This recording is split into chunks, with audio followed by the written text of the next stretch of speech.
Mr. Mike Savage, Mechatronics and Robotics. Ms. Eva Dawson, Architecture and Mechanical Design. Mr. Todd Rawling, Machine Tool, and he's also our Small Learning Community Lead. Ms. Melissa Adamo is also a Small Learning Community Lead. And Ms. Amber Suzeki is our Small Learning Community Lead as well. And up next is Ms. Natalie Davis, our CTE Director. Thank you. All right, so just an overview of tonight's agenda. You have a few copies on your tables. This one looks just a little bit different than years past. If you take a look, of course, with all the construction, we had to disband our group meetings for a while, so we're happy to have you back, but you'll notice that you're organized by our design, engineering, and manufacturing academy. So this is called the DEM Academy Group, and that's why we have the programs here representing your groups tonight. We also had the Health, Humans, and Public Service Pathway meeting last night, and the Business, Entrepreneurship, and Innovation Academy meeting on Tuesday night. So yours is the third, and the largest group, I might add. And so our goal for this evening really is to make sure that all of our program advisory members, business partners, you folks sitting in your chairs right now, understand the exciting things going on at Romeo High School. We have had some incredible CTE programs that I've been fortunate to be part of for the last 11 years. But now we are expanding some of those opportunities so that all students have the same opportunities that our CTE kids have had over the last few years. So we want you to have a better understanding of our wall-to-wall Ford NGL Academy model, and you're going to get that through our superintendent and Mr. Oswald in this meeting beginning, and then you're going to dismiss by your programs as soon as we finish that. And our feature tonight is actually Mrs. Melissa Arns, but I'm going to turn it over right now to Mr. Bernie Oswald, our high school principal.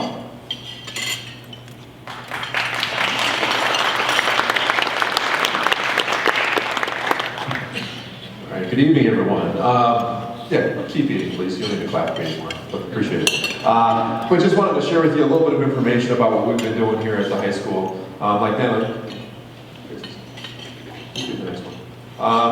said, we've been doing some things here, and at the high school it changed because, years ago, the purpose of high school was to prepare kids for life when they leave high school, right, for the next step. But for some reason, the last 15 to 20 years, we've kind of lost sight of that. And now it's about getting that piece of paper, that diploma, and making sure everybody goes to college or is college ready. And that's great if that's their path, but we know that is not the path for every kid. And even if a kid is going to go to college, or into the military, or to trade school, or go right to the job market, they're going to end up working in the industry at some point in time anyway. Okay, so we know that every student is going to benefit from having those experiences here at the high school level, so when they do go to college, they got to step up, or trade school, or into the military, or right into the job force. They've got to, that step up or that leg up on everybody else graduating. So what we've done is we've restructured our entire high school. Instead of CTE just being this place in a different building that only a certain number of kids go into, all of our students now are getting that experience.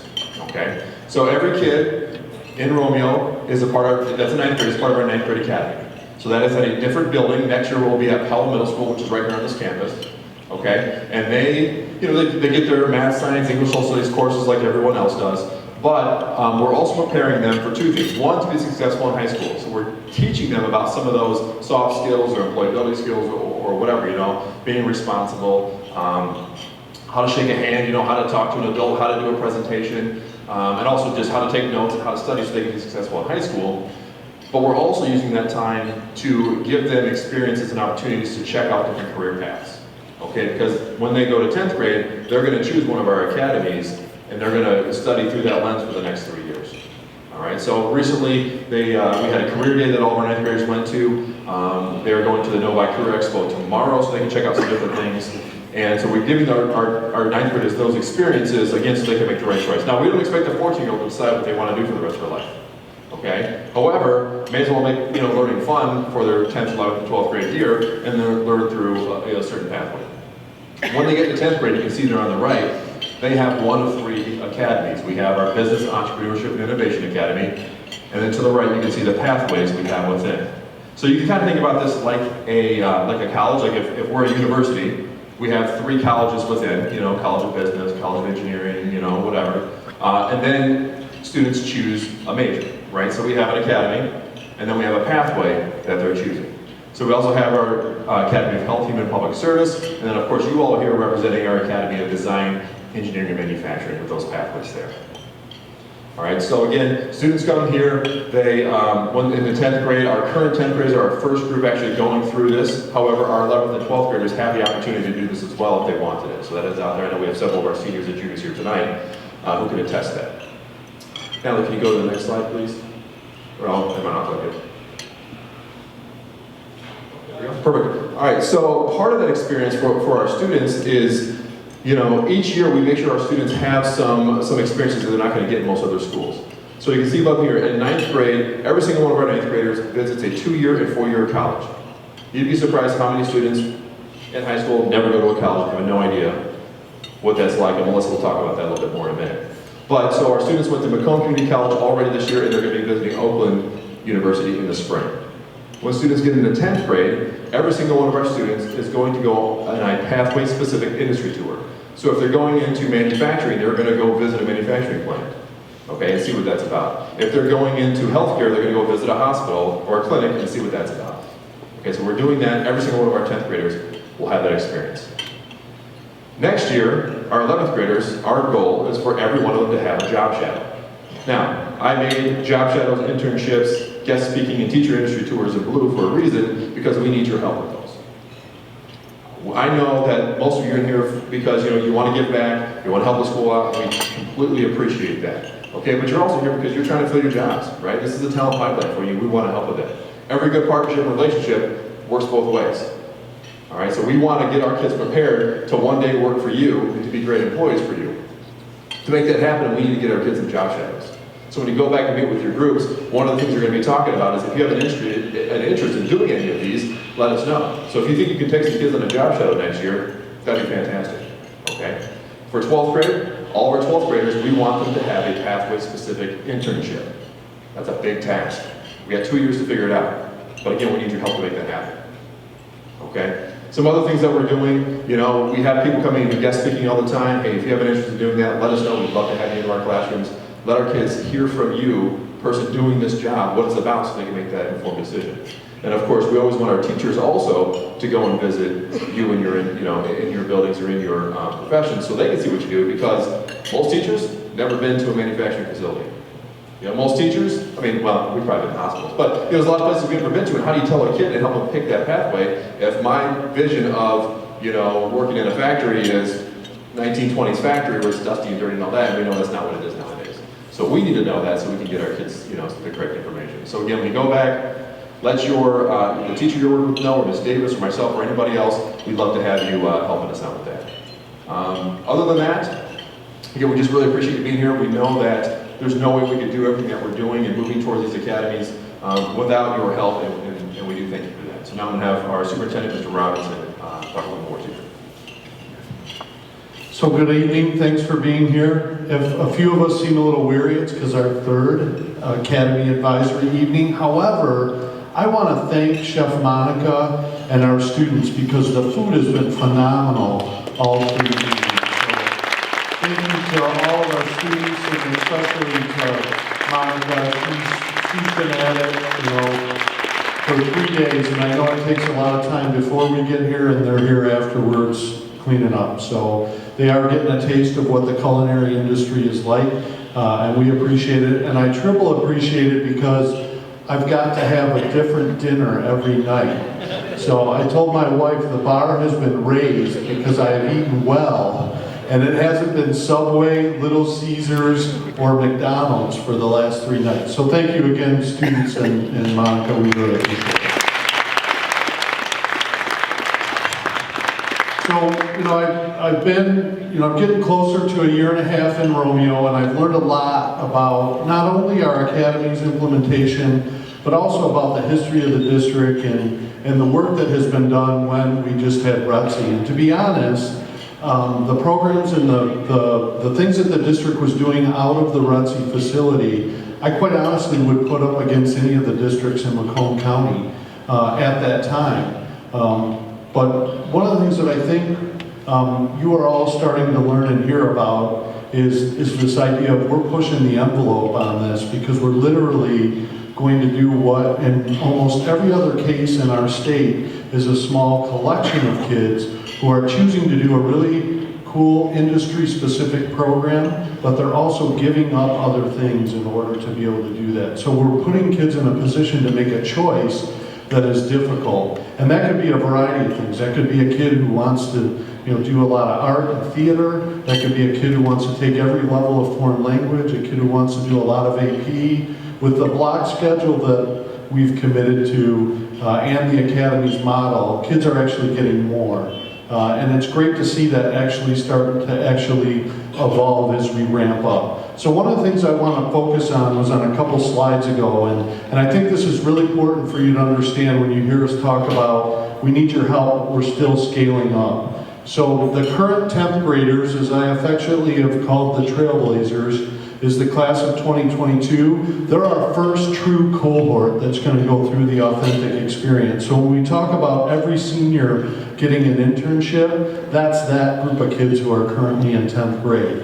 That doesn't mean we want to wait until they're in 12th grade, because we need to start to figure this out. So those of you that are ready to get rolling, we actually want to begin to offer that to some of our students who have chosen or were a part of wanted to be a part of the traditional CTE programming, and that's going to allow us to kind of do a little bit of guinea pig work and model and practice some things before we go full scale. Currently, our freshmen, the class of 2023, are our second, true academy model, for a 9th grade academy model, and the nature and the maturity and the leadership within that group, I have affectionately named them the game changers, because I really believe as we pave the way and figure this out, that group I think is unique, and I hear that from their teachers, I hear that from our support staff. I heard it loudest from our food service staff. Because Beat Lunch last year with the Trailblazers was like a dreaded time of day for adults, because they are an energetic group, they are very loud, and this group of game changers seems to just be a quieter, more mature, might argue a little bit more responsible group. So I really think they're going to do some unique things. The other thing that I want to take a couple minutes and talk to you about is just the extensive structure of support that is behind this initiative. I don't think any district or any single school could literally figure out how to do this on their own. And so if you see represented far on the left is the Academies at Romeo High School. The Academies has its own brand. We haven't changed. There's one Romeo R. If you want to know what it is, walk in the gym before you leave and look at the middle of the court.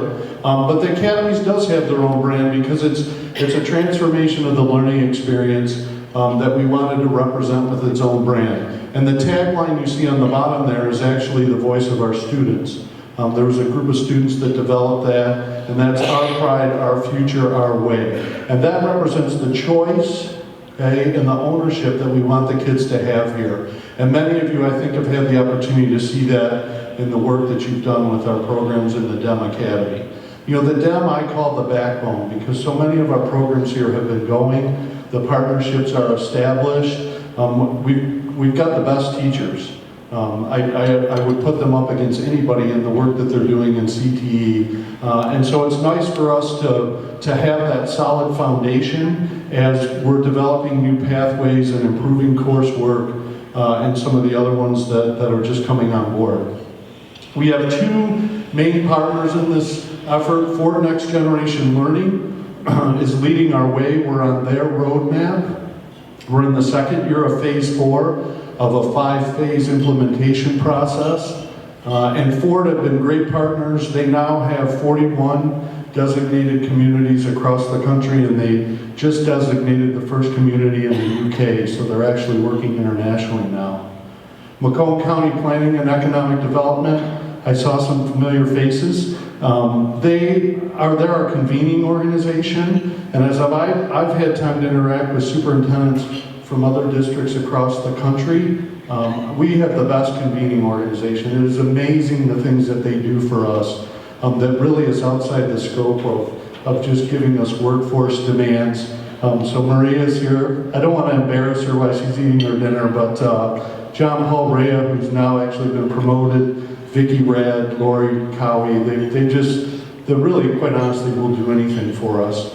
So we appreciate their support and the support of the county. Mark Hackle is definitely behind all that we're doing here and is talking about it really all across the Tri-County area. On the far right there, you're seeing a couple other levels of support. We just launched our Academy Champions. That's a high-level group of leaders that are going to help us with advocacy. Advocacy might be within the Tri-County area. It might be with the Department of Education. It might even be with the state legislature. They're also helping us with assets. You know, that could be allocation, acquisition, equipment, and other things that these people, our leaders in their industry, might be able to help us with. And then finally, with accountability. You know, when we talk about doing these things, over the course of time, we have to be held accountable that we're actually doing it. So the Academy Champions will meet a couple times a year, and we will report out to them, in addition to our own local school board, to just be accountable that we're providing what we say we're going to. The operating board is really now a configuration of implementation teams. That's led by Jennifer McFarland, our assistant superintendent, and I know some of you are co-chairs on that, or you've been a part of that group. So they're continuing to help us put in place the plan that we wrote that Ford NGL approved. And then we have our advisory boards.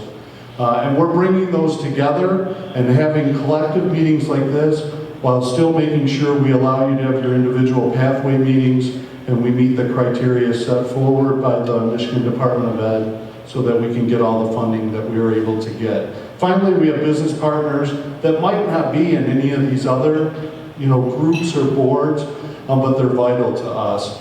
As I've asked and tried to do math, think we probably need as many as 280 business partners to achieve everything that we want to do.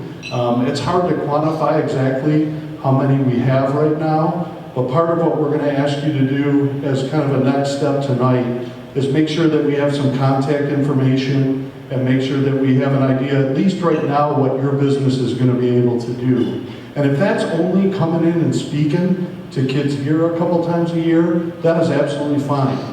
But if it's like, you know what, I think we got a way to even maybe start to look at a job shadow, get some of our teachers out to your business, maybe even start to think about some of our current juniors doing an internship with you next year, we'll take that. Because we got to figure this out, and we're not going to be able to do it without you.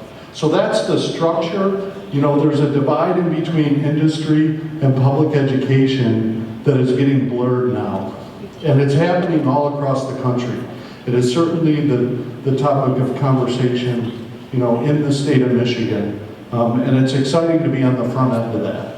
Okay? We got a lot of people who want to come and visit, and that's exciting. We're trying to figure out how to control that because it's still a school, and we still want to have teaching and learning going on. But it is exciting, and we're looking forward to just every new day and every new challenge, and we need your help. So I'm going to turn it over to Melissa Arns, who's going to tell you that Bernie stole half her speech, but Melissa's got better pictures than Bernie. So let's hear about what's going on at our 9th grade academy. Good evening. Before I begin, Ms. Davis said that feel free to get up. There's lots of food, so if you need some seconds, please do that while we move on in our presentation. Again, like Mr. Robinson said, my name is Melissa Arntz, and I do have the pleasure of being the 9th grade academy principal. And yes, I do enjoy 14 and 15-year-olds. There's somebody else in this audience that enjoys 14 and 15-year-olds. If Ms. Crenshaw would stand up. This is Lauren Crenshaw. She is one of my teacher leads at the 9th grade academy. So thank you for coming, Ms. Crenshaw. My job tonight is to explain to you how does the 9th grade academy fit into the career academy model. What is our job and what is our purpose in 9th grade? So I want to walk you through a little bit. If I can get the PowerPoint. So we have 4 goals at the 9th grade academy. One is to maintain the high, rigorous academic standards that Romeo has always had over the years. Two, it's to create a smaller learning environment. We're a very large school, and it's important for freshmen to feel connected. So what we've done at the 9th grade academy is we shrink down that learning environment so that they have a core group of teachers that they feel connected to and can relate with and meet on a regular basis. But what we've done is we have Team Quest, Team Expedition, and Team Discovery.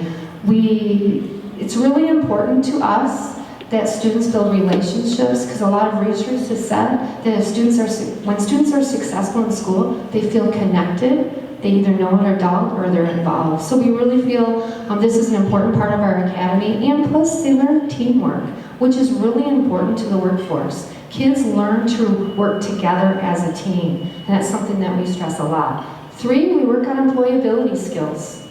Not only do we do the academics, but it's very important that we work on all those communication skills and the things that you're looking for as employers. And last, our main job besides academics is to get those students ready to make that important choice on what they want to explore up here. So we do a lot of career exploration over the next few months. So how do we do that? So let's talk a little bit about in October. This year, we started something new. We have what's called a seminar course. Every 9th grader is enrolled in a seminar. It's at the end of the day, and it's roughly 40 minutes. There's a variety of things that occur in the seminar, but one of the big things that we do is career exploration. If you look, I'm going to get to that in just a minute, but there's a couple things. So we do career exploration, and then we do those employability skills. For instance, I think Mr. Oswald talked about this earlier. We actually did a lesson, believe it or not, on how to shake someone's hand and look them in the eye. Because what do our 14 and 15, 16, 17, and 18-year-olds do? I mean, that's majority of their, when you watch them, Ms. McFarland and I walked in a couple nights ago and there was like 5 of them sitting at that table, and not a single one of them talked. They were all looking down at their phones for literally 10 minutes. They were just sitting there doing this. So we have lessons built into our curriculum that are trying to get students out of that habit. We don't allow their cell phones in class. They come into the work environment, into that classroom, and they put their cell phones away and in a pocket. Because we want them to develop those communication skills. We have lessons. We also had a lesson just this week. We have a portrait of a graduate in every classroom. And what it is, it's a reminder of the skills they need besides the academics to be a successful adult. So we had them actually list, so far, what have you learned in the 9th grade academy that's going to help you be employable later on in life? And they had to kind of list those things in class. So those are just a few things that we work on in seminar. Next, we have Zello, which is a platform that every high school student in 9th grade uses, plus 10th, 11th, and 12th. It is something new this year. But what we've done so far in Zello, it is a digital portfolio so that they can upload documents, resumes, things like that. It's a place for them to keep things, so when they go to graduate, they have it all in one place. But what we've done so far is we've taken a personality test, we did career matching, and learning styles, as Lauren's nodding at me. So those were 3 things we've done so far. Because in order to choose a pathway in February, they have to know what they're passionate about. They have to know what their strengths are. They have to know what their weaknesses are. And most 14-year-olds have never done any self-exploration whatsoever. So we've worked really hard on that, and we're continuing to work on that right now. We've also taken every 9th grader to Macomb Community College. It is really nice. This district has committed to students visiting a 2-year college and a 4-year university in the spring. It is not so much for them to say, I want to go to Macomb. Macomb is an amazing place, and we visited all of their programs, but it really is for that 14-year-old to start seeing themselves on a college campus.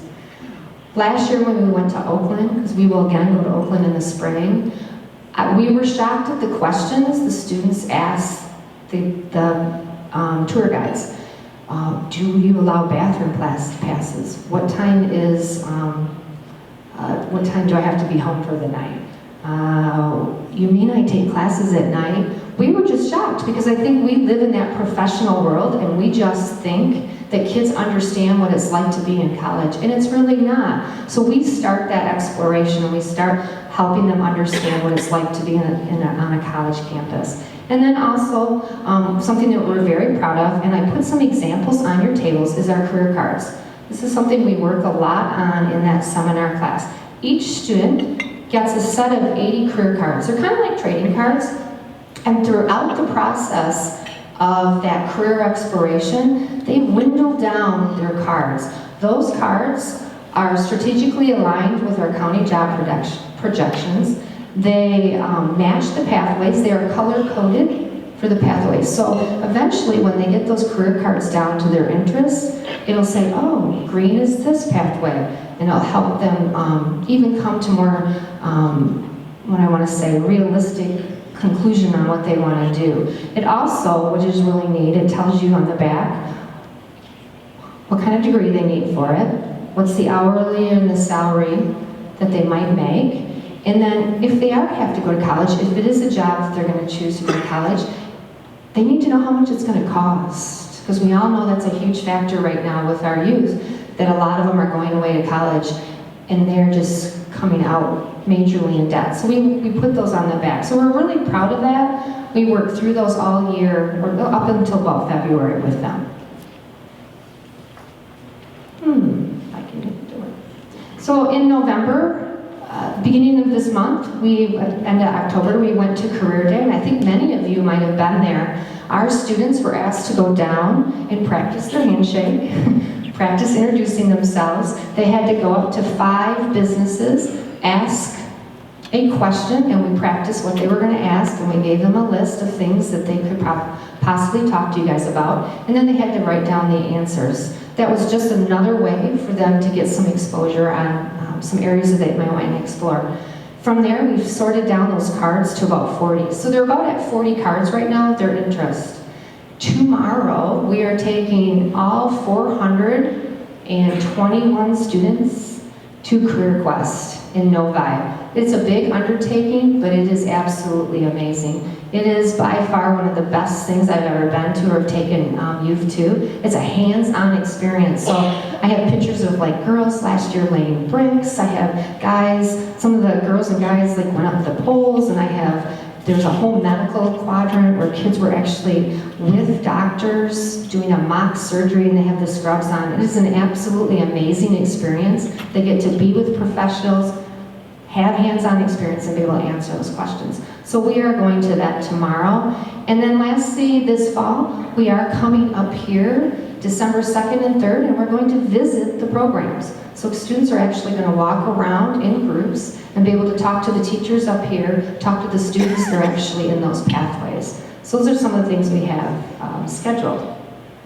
And lastly, I just wanted to put this up because it is one of my favorite things. I talked about those teams that we are in, but when we really are a big family down there, when we come together, and I wanted to put this picture up because Mr. Robinson did affectionately name this group the Game Changers. So this is a great picture of us. I am here the rest of the evening, so if you have any questions, don't hesitate to come see me. Thank you.